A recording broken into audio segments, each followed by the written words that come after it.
Assalamualaikum warahmatullahi wabarakatuh. Selamat pagi semuanya. Bagaimana kabarnya hari ini? Alhamdulillah sehat semua ya. Baik, sebelum kita mulai pembelajaran kita hari ini, alangkah baiknya kita berdoa sesuai agama dan kepercayaan kita masing-masing. Berdoa dimulai.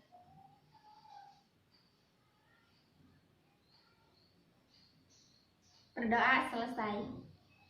Baiklah, sebelum kita mulai, Ibu akan mengabsen kalian terlebih dahulu.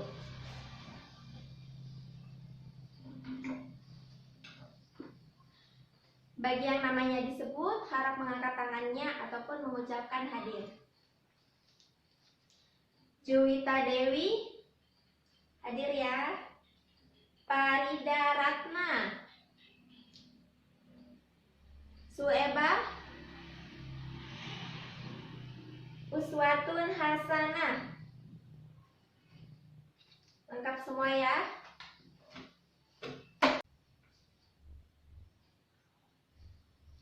Baiklah, sebelum kita memulai materi pembahasan kita hari ini, Ibu akan sedikit mengulas lagi materi pembahasan yang telah kita bahas minggu lalu.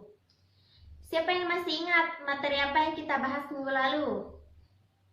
Ya, Farida, benar sekali. Minggu lalu kita membahas tentang definisi perusahaan dagang.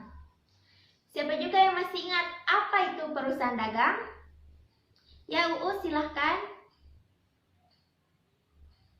Ya, tepat sekali. Jadi, perusahaan dagang merupakan perusahaan yang kegiatan usahanya membeli barang dagangan dengan tujuan untuk menjual tanpa mengadakan perubahan atau memprosesnya terlebih dahulu. Jadi, mengenai perusahaan dagang tersebut, tentu ada kaitannya dengan materi yang akan kita bahas pada hari ini. Jadi, materi yang akan kita bahas pada hari ini mengenai akun khusus dan jenis transaksi perusahaan dagang.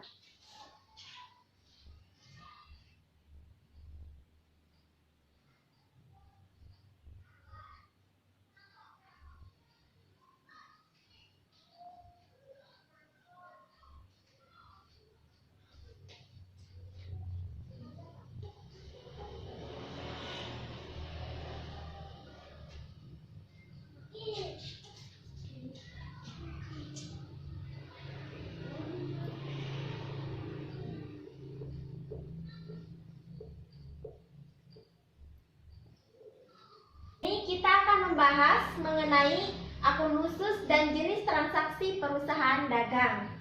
Nah, sebelumnya pasti kalian akan bertanya-tanya gitu ya, Bu, untuk apa kita harus mengetahui akun khusus ataupun jenis transaksi dalam perusahaan dagang ini?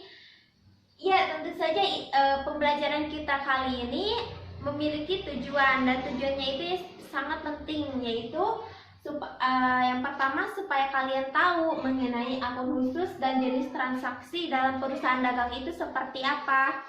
Karena akun khusus dan jenis transaksi perusahaan dagang ini akan sering kalian temukan jika kalian lulus dari sekolah SMA ataupun SMK ini dan meneruskan ke jenjang perkuliahan, apalagi di jurusan ekonomi ataupun akuntansi, ataupun mungkin kalian ada yang langsung ingin bekerja pada perusahaan-perusahaan gitu ya. Tentu akun-akun khusus yang akan kita pelajari hari ini akan kalian temukan lagi jika kalian sudah lulus dari sekolah SMA ini ataupun SMK ini.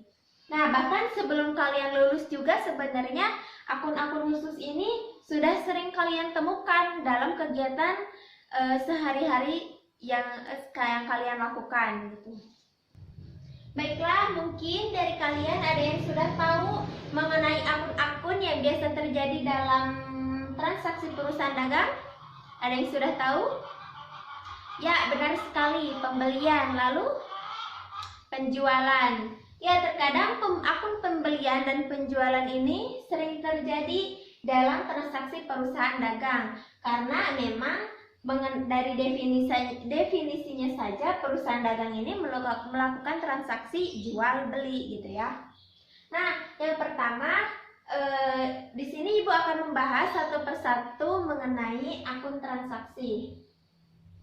Yang pertama ada akun pembelian.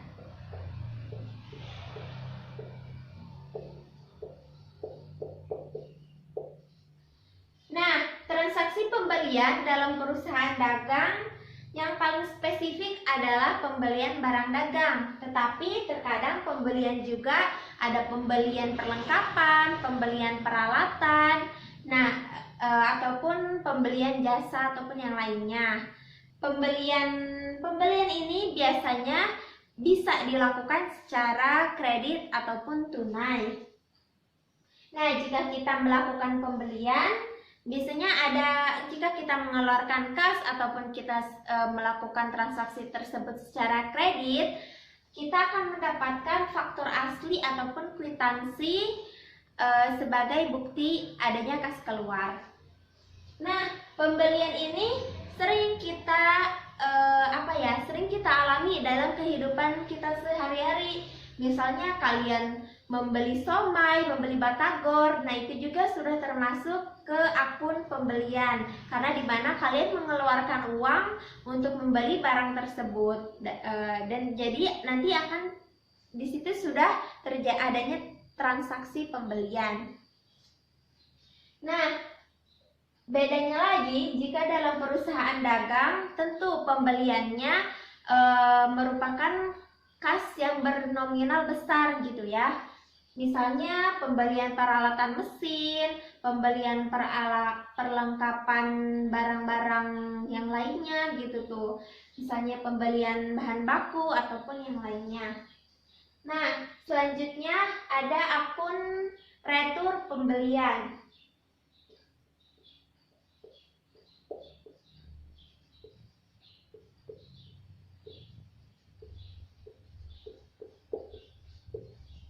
Nah, selanjutnya ini ada akun retur pembelian.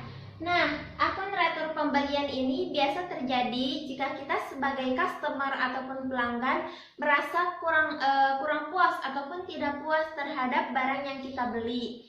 Misal kita sebagai pemilik toko sembako. Nah, ternyata barang yang kita beli dari supplier ataupun dari pemasok ada yang sudah kadaluarsa gitu sehingga kita tidak bisa menjualnya lagi gitu, tidak bisa dipakai. Nah, tentu kita bisa melakukan retur pembelian tersebut. Nah, selanjutnya ada potongan.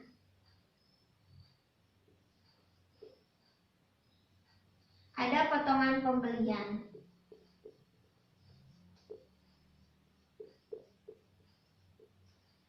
Nah, akun potongan pembelian ini sering ya kita dapatkan misal kayak di mall-mall ataupun di supermarket ataupun di yang lainnya adanya diskon gitu. Nah, itu termasuk potongan pembelian.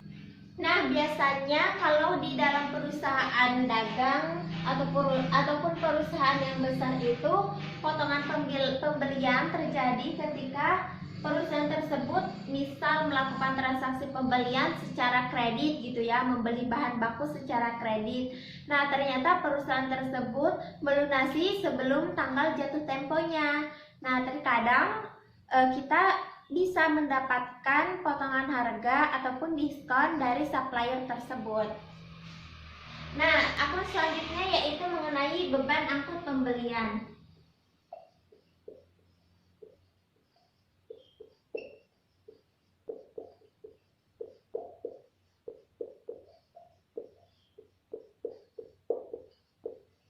Nah, beban angkut pembelian ini juga sering ya kita dapatkan gitu tuh. Kita juga sering gitu melakukan biaya barang pembelian gitu. Misalnya kayak biaya ongkir, ongkos kirim gitu ya.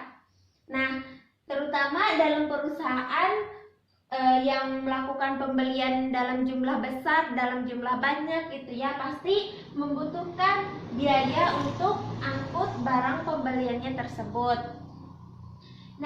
Nah, mungkin dari keempat akun pembelian yang sudah kita bahas, ada yang belum paham? Ataupun mungkin ada yang ingin ditanyakan? Baik, jika tidak ada, maka Ibu akan melanjutkan. Nah, akun selanjutnya yaitu akun penjualan.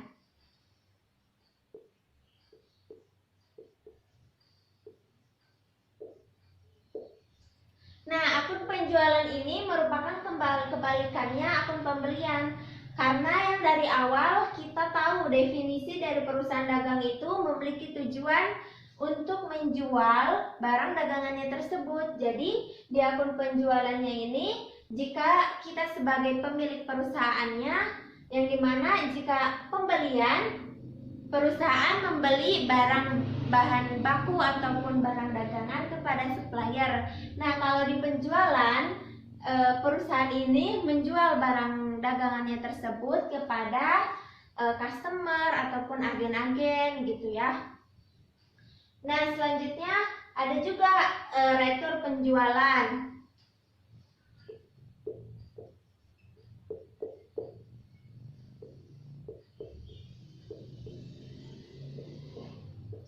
Nah, retur penjualannya juga tidak jauh beda dari retur pembelian, yang dimana retur penjualan ini berarti kebalikan yang dari ini. Yang tadi kita sebagai pelanggan gitu ya, melakukan retur karena kita tidak puas kepada penjual tersebut.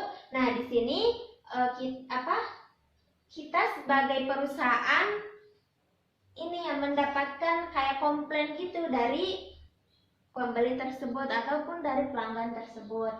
Nah, selanjutnya ada juga potongan penjualan.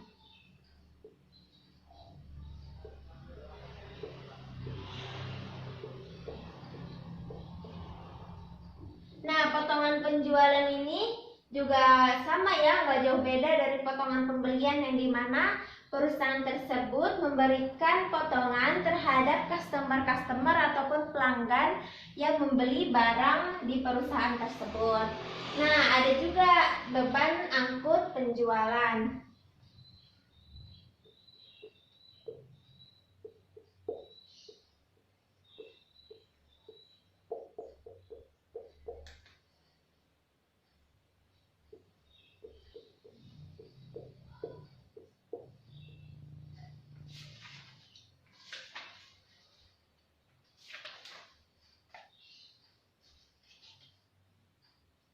Nah, biasanya sama halnya juga dengan beban angkut pembelian, di penjualan juga ada biaya angkut barangnya tersebut.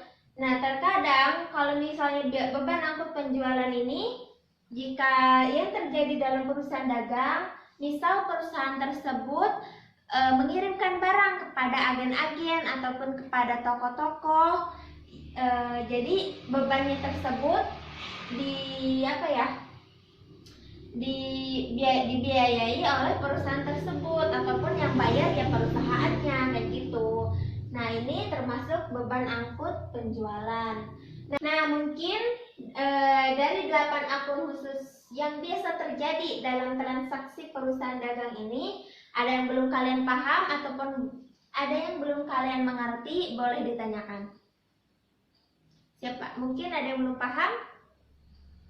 Baik, jika sudah paham semuanya, Ibu akan memberikan kalian waktu 3 menit untuk memberikan kesimpulan mengenai materi yang telah kita bahas pada hari ini. Baik, Ibu tunggu sampai 3 menit ya.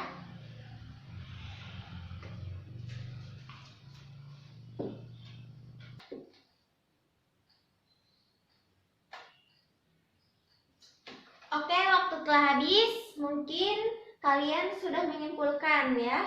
Masing-masing dari kalian sudah mempunyai kesimpulan tentang materi pembahasan kita pada hari ini. Nah, Ibu akan meminta satu orang di antara kalian untuk menyimpulkannya. Baik, Eba, coba silahkan disimpulkan tentang materi yang kita bahas hari ini. Ya, bagus sekali. Jadi, mengenai dari kesimpulan yang tadi Abah jelaskan sudah benar bahwa materi kita pada hari ini kesimpulannya kita mempelajari tentang akun khusus dan jenis transaksi yang biasa terjadi dalam perusahaan dagang, yang dimana ada 8 akun. Yang pertama pembelian, yang kedua retur pembelian, yang ketiga potongan pembelian, yang keempat beban angkut pembelian, yang kelima ada penjualan, ada keenam retur penjualan, kedelapan potongan penjualan, dan yang terakhir ada beban angkut penjualan. Baiklah, mungkin ada yang ingin ditanyakan? Cukup? Baik. Baik, jika sudah tidak ada pertanyaan dan kalian sudah paham mengenai materi kita hari ini, Ibu akan cukupkan dan Ibu meminta kalian untuk mencari 5 jenis transaksi yang biasa terjadi dalam perusahaan dagang. Karena minggu depan kita akan membahas mengenai jurnal, ya. Mungkin itu saja. Sampai ketemu lagi di minggu depan. Semoga kita selalu dalam keadaan sehat walafiat. Wassalamualaikum warahmatullahi wabarakatuh.